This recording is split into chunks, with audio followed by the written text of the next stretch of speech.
Tangu achaguliwe kwa diwani wa kata ya Kagondo, Acton Lwankomez amekuwa akifanya ziara na vikao mbalimbali vinavyohusisha watumishi, wadau wa maendeleo na wananchi, akilenga kufahamu kwa undani na kuona changamoto za wananchi, kusikiliza na kutafuta namna ya kuzitatua.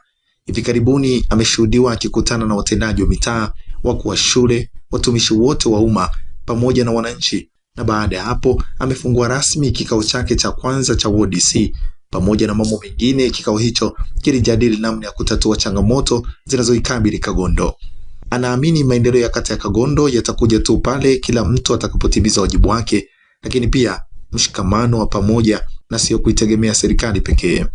Anawataka wananchi kukubali kubadilika na kutoa kipaumbele katika maendeleo ya jamii na kuondoa vikwazo, hasa maslahi binafsi, na badala yake yawe maslahi ya jamii nzima ili kuepuka kukwamisha maendeleo.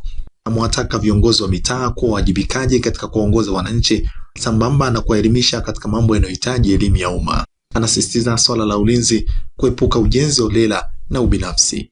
Anasema kuwa atakuwa kiongozi anayewajibika na kupigania kata hiyo kuhakikisha inapiga hatua kimaendeleo. Mbali na shughuli kutokusimama kwenye kata yake, pia ameendelea kutekeleza majukumu yake mengine katika nafasi yake ya umeya, akikagua miradi ya maendeleo pamoja na kutekeleza majukumu mengine kadiri miongozo inavyomtaka.